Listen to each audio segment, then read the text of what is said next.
Olá, turma S3, né, disciplina Segurança e Transporte, aula 03. Essa aula 03, na verdade, é uma continuação da aula anterior, né, que eu comentei, que eu apresentei para vocês, alguns conceitos iniciais sobre segurança do transporte, que é importante, pertinente a gente conhecer agora no início, como já falei na aula 02, né, para facilitar o entendimento das outras aulas. E assim, eu acho que eu comentei na aula 02, essa disciplina de segurança do transporte ela é muito teórica, não tem muito assim de interpretação, né, da área da parte da saúde e segurança do trabalho. É muito assim objetiva, né? Eu iria apresentar para vocês algumas informações sobre segurança do transporte, que é importante o técnico de segurança do trabalho conhecer, assim, algo muito objetivo, muito direto. Não tem nada muito subjetivo, nada muito de interpretar. Uma disciplina muito técnica, né? Inclusive tem muitos IFs por aí afora, por exemplo, no IFRN, no Rio Grande do Norte, que na grade curricular do curso de Técnico de Segurança do Trabalho não tem essa disciplina de segurança de transporte. Mas como eu expliquei para vocês na aula 02, eu acho que eu comentei sobre isso. O Ceará é um estado diferente do Rio Grande do Norte, por isso que os cursos são formados de acordo com a região, né? E como o Ceará tem muito porto, né? Tem o Porto do Pecém aí, tem a siderúrgica, tem muitas empresas, isso quando comparado ao Rio Grande do Norte, por exemplo. Aí é pertinente, né? Tem sentido falar sobre segurança no transporte, que pode ser que futuramente vocês exerçam, trabalhem em alguma empresa nesse ramo aí que eu falei para vocês, que tem transporte, né, inerente à atividade. Ok? Então vamos dar sequência aí, aula 03, alguns conceitos dando sequência, né, sobre segurança no transporte. Outro conceito, dando continuidade à aula 02, é essa sigla aí, né? RNTRC, né? Registro Nacional de Transportador Rodoviário de Cargas. Quem trabalha, né? Rodovia, né? Transportando cargas tem que ser registrado nesse RNTRC. É muita sigla, né? São muitas siglas, né? A área da saúde e segurança do trabalho é muito comum trabalhar com siglas. E segurança do transporte não é diferente.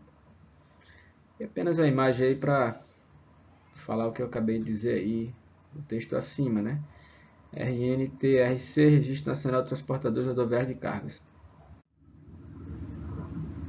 Outra sigla aí, ó, RTPP, Regulamento de Transporte de Produtos Perigosos. Né, para fazer o transporte de produto perigoso existe um regulamento que é representado por essa sigla aí, RTPP. Mais uma vez uma imagem, eu penso, para fixar, né, na nossa mente aí essa sigla, eu botei com a letra maior aí, geralmente eu faço isso. Os alunos gostam muito, principalmente na aula presencial, né? Porque assim, tem aula presencial, que a aula é um pouco menor, e no mesmo dia eu faço uma atividade de aprendizagem em sala de aula, né? Os alunos gostam muito quando eu boto esse texto aí, que infelizmente não é a nossa realidade ainda, né? Estamos no ensino remoto, né? Espero que acabe, né? Um dia aí, enfim. Eu imaginei que ia durar no máximo um semestre, já estamos quase 2 anos. Agora eu irei falar sobre os conceitos de produtos perigosos, né, para o transporte e de produtos ou atividades que representam risco para o meio ambiente. Ok? Vamos conhecer aí que produtos, né, e atividades são essas que representam esse risco aí para o meio ambiente. Ele fala que os produtos perigosos podem reagir quimicamente, né, durante as operações de transporte. Eu comentei sobre isso aí na aula 02, que eu falei lá da incompatibilidade química, né? É isso aí que eu estou falando. Eu falei para vocês que existem produtos químicos que não podem ter em contato, né? Não podem entrar em contato. Por isso que eles são separados em cargas, né? Fracionadas, né? Cada um no seu quadrado, cada um no seu local, justamente por isso aí, porque tem produtos químicos que reagem quimicamente. Aí ele continua, né? Durante as operações de transporte, armazenamento temporário, vazamento, e se colocados em contato com outras substâncias, incluindo água e ar. Inclusive, eu mostrei para vocês uma tabela, né? De algumas substâncias e substâncias que não podem entrar em contato, senão vão acontecer essa reação química aí, né? Elas são incompatíveis quimicamente. E quando se fala de produto perigoso, coloquem isso aí na mente de vocês, né? Aprendam isso aí, né? Quando se fala de produto perigoso, pessoal, existem 9 classes. Classe 1, 2, 3, 4, 5, 6, 7, 8 e classe 9, como vocês estão vendo aí na imagem. Em cada classe dessa tem uma substância, né, um produto considerado produto perigoso. E cada substância, cada produto representado por sua classe, existe um rótulo de risco para indicar, né, que material é esse aí. Classe 8, por exemplo, substância corrosiva. Qual é o rótulo de risco? Qual a simbologia desse material, substância corrosiva? Vocês estão vendo na imagem. Classe 9, substâncias perigosas diversas. Por quê? O que não fosse citado na classe 1, 2, 3, 4, 5, 6, 7 e 8 é considerado classe 9, substâncias perigosas diversas. O que não foram citadas nas classes anteriores, ela é classificada na classe 9. Por isso que ela está falando em substâncias perigosas diversas. Rótulo de risco, vocês estão vendo aí na imagem. Em outras aulas, as oportunidades, eu irei dar uma ênfase maior nesse rótulo de risco aí, que é importante a gente conhecer. Futuro profissional da área de segurança do trabalho, inclusive, é muito comum a gente encontrar nas ruas, nas rodovias, né? Carros com esses rótulos de risco aí, fazendo transporte de carga perigosa, fazendo transporte de produto perigoso. Agora é interessante que a partir dessa aula, pelo menos é o que eu imagino, né? Eu falo isso já por experiência, porque os alunos quando estudam essa disciplina, eles começam a comentar comigo, né? Professor, eu estava não sei aonde, na rodovia, na BR, viajando, e eu vi um caminhão lá que tinha esse rótulo de risco aí representando a classe 3. Por que eu estou falando a classe 3? Que é mais comum, né, a gente encontrar nas rodovias, nas pistas, nas BRs da vida aí, né? Que é o líquido inflamável. Aí o pessoal começa a se atentar, começa a ter mais atenção e começam a visualizar esse rótulo de risco aí no dia a dia, né? Eles visualizavam antes, mas não conheciam, olhavam e não viam nada, entendeu? Mas agora, a partir dessa aula, eles olham e percebem, ó, isso aqui o professor falou lá na disciplina de segurança do transporte. Começam a compreender. E esse é o objetivo, né? Pelo menos o meu objetivo como professor é passar esses conhecimentos e vocês, no dia a dia de vocês, colocarem em prática. Como eu já falei para vocês, né? Se vocês forem trabalhar como técnico de segurança do trabalho em uma empresa de transporte, vocês vão ter que, vai fazer parte da rotina de vocês, né? Esse rótulo de risco aí. Essas 9 classes e subclasses, né, de produtos e materiais perigosos. É uma ênfase que eu dei, né, nas classes e subclasses, e cada classe dessa tem um rótulo de risco específico para representar aquele material ou aquela substância considerada perigosa.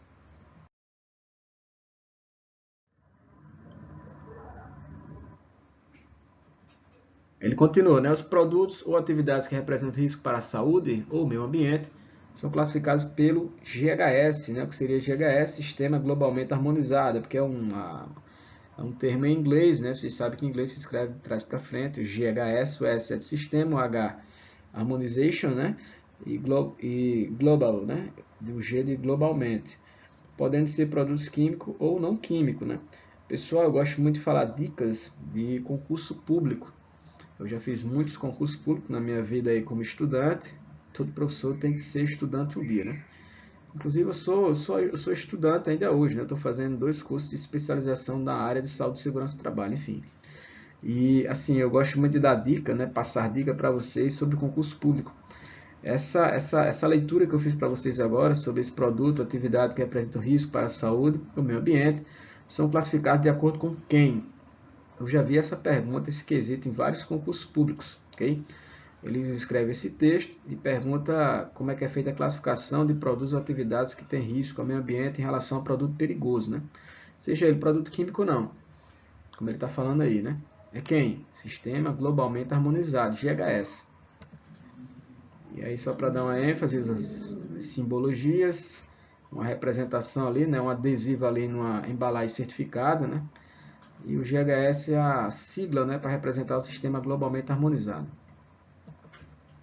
Falar um pouco mais sobre esse GHS, que é importante, como eu já falei para vocês, já vi em concurso público, inclusive no edital, né, dos concursos por aí, eles colocam esse assunto no programa do edital. Eu já vi também isso.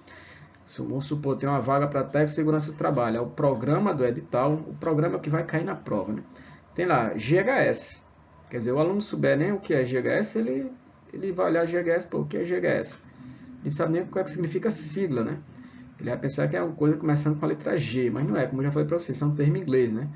É o inverso aí, né? Sistema Globalmente Harmonizado. Eu já vi em edital de concurso público, em programa de edital de concurso público. Vou falar um pouquinho aí sobre esse GHS aí. Bem, tá aí os rótulos de risco, né? As simbologias de alguns produtos considerados perigosos, ok? 5, 6, 7, 8, 9, as 9 classes aí, né? Tem 9. Sistema globalmente harmonizado de classificação e rotulagem de produtos químicos, GHS. Explosivo é apresentado por essa imagem, vocês podem ver, enfim, não tenho muito o que comentar e interpretar e discutir com vocês aí, é preto no branco, tá aí a imagem, o jeito é memorizar, né, essas imagens. Inflamável, tá aí a imagem, oxidante, gás sob pressão, tóxico, esse tóxico é mais comum nessa caveira aí, né. Corrosivo, uma substância pegando na mão ali, né, para representar uma corrosão, uma queimadura. Perigo, cuidado e poluente, né. Tem um peixe ali morto, né, o peixe ele está morto, né, enfim. É isso. Todas essas simbologias de acordo com o GHS, né? Sistema Globalmente Harmonizado de Classificação e Rotulagem de Produto Químico.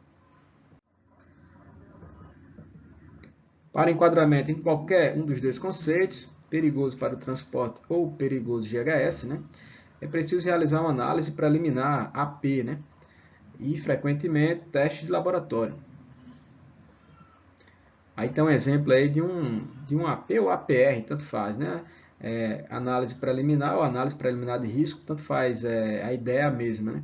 Aí tem um exemplo de uma APR, eu acredito que vocês têm até uma disciplina que fala sobre isso, né? Gerenciamento de riscos, que o professor da disciplina, não sei quem é, enfim, ou a professora, né? Pode entrar mais em detalhes nesse assunto, mas eu acredito que na grade do curso de Técnico de Segurança do Trabalho tem alguma disciplina específica sobre risco, né? Análise preliminar de risco, análise preliminar, como eu estou mostrando aí para vocês. Na verdade, isso é um APR, né? Análise preliminar de risco. Então, ele está falando o que aí? Para enquadramento em qualquer um dos dois conceitos, perigoso para o transporte ou perigoso de acordo com o sistema lá globalmente harmonizado, né, GHS, é preciso ser feito antes o quê? Uma análise preliminar do risco, né? Aí vocês podem visualizar um exemplo aí dessa APR. No caso dos produtos perigosos, né, a classificação do risco é de responsabilidade do fabricante ou importador. Tá aí, produto perigoso, vamos supor a responsabilidade de informar, né, de fazer essa classificação do risco do produto que ele está fornecendo a uma empresa, a uma determinada empresa que vai utilizar os seus produtos perigosos, por exemplo, essa Brasilata aí, né? A responsabilidade é dela fazer essa classificação do risco e passar para quem vai comprar, né? Responsabilidade do fabricante ou importador.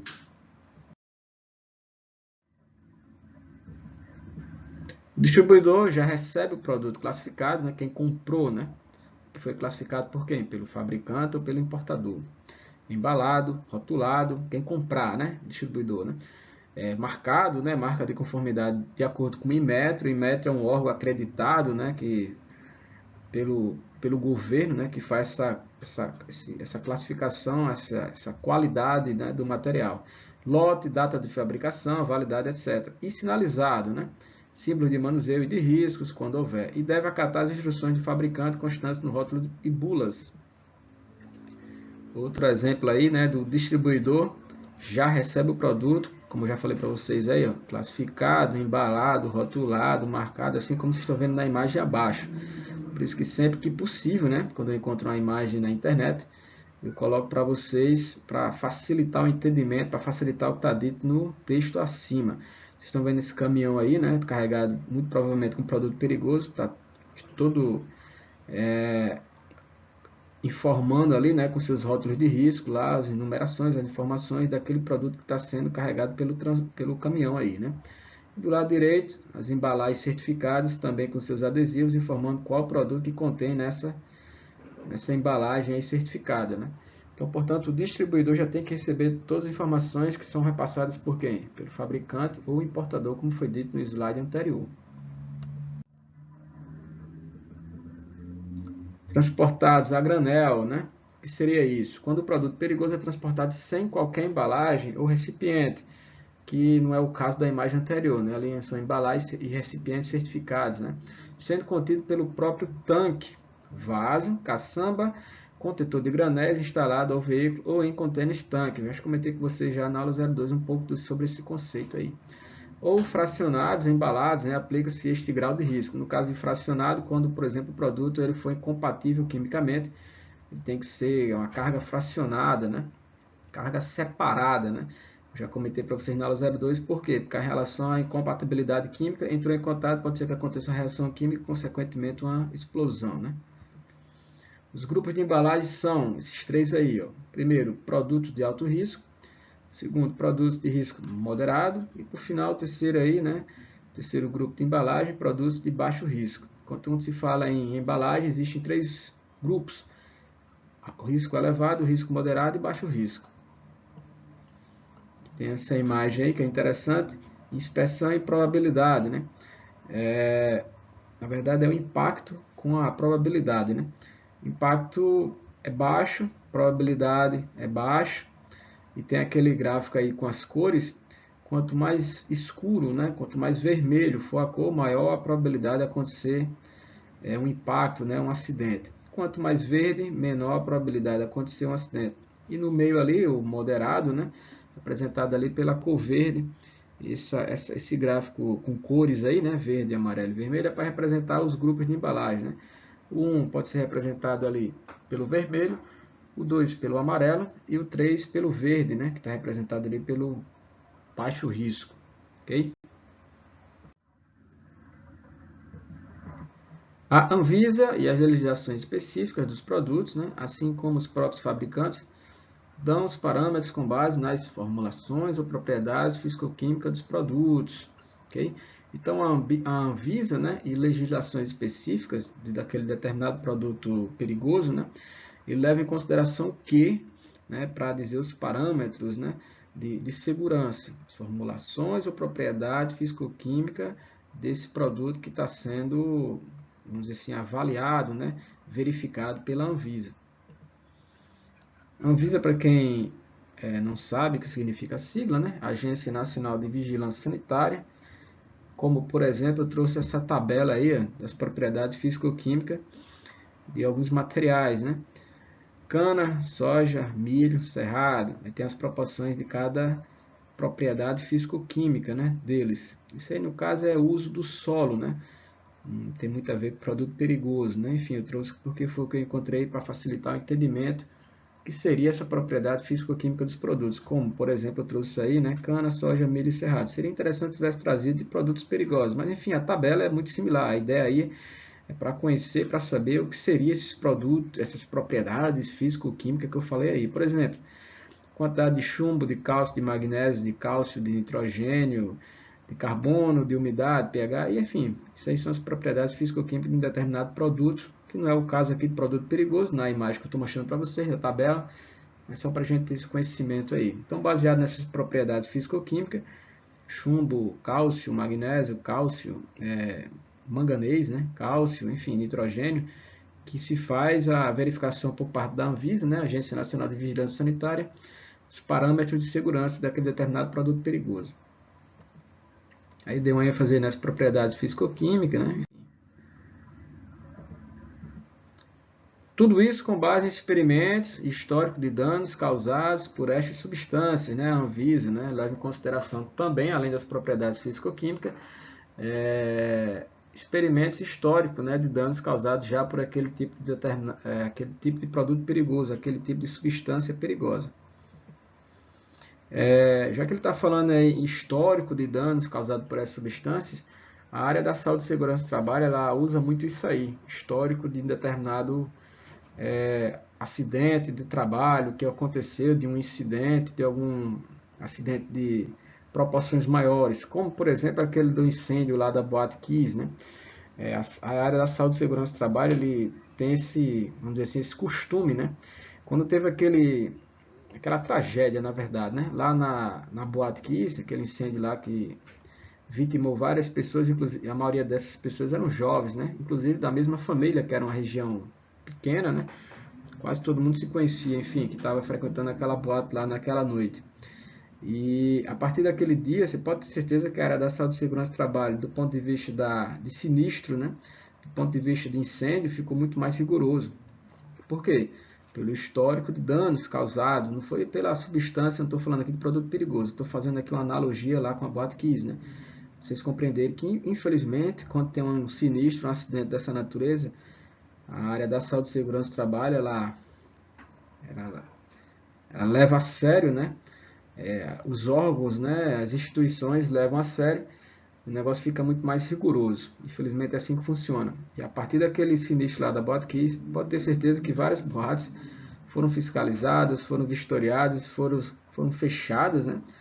Por quê? Porque ficou muito mais rigoroso essa área da saúde e segurança do trabalho. Por isso que ele está falando aí de histórico de danos causados por uma determinada substância perigosa, né? Por isso que eu fiz essa analogia para ficar mais fácil a compreensão. Então, pessoal, é isso. Uma aula bem curta, bem direta, bem objetiva. E a gente continua na nossa próxima aula. Até mais.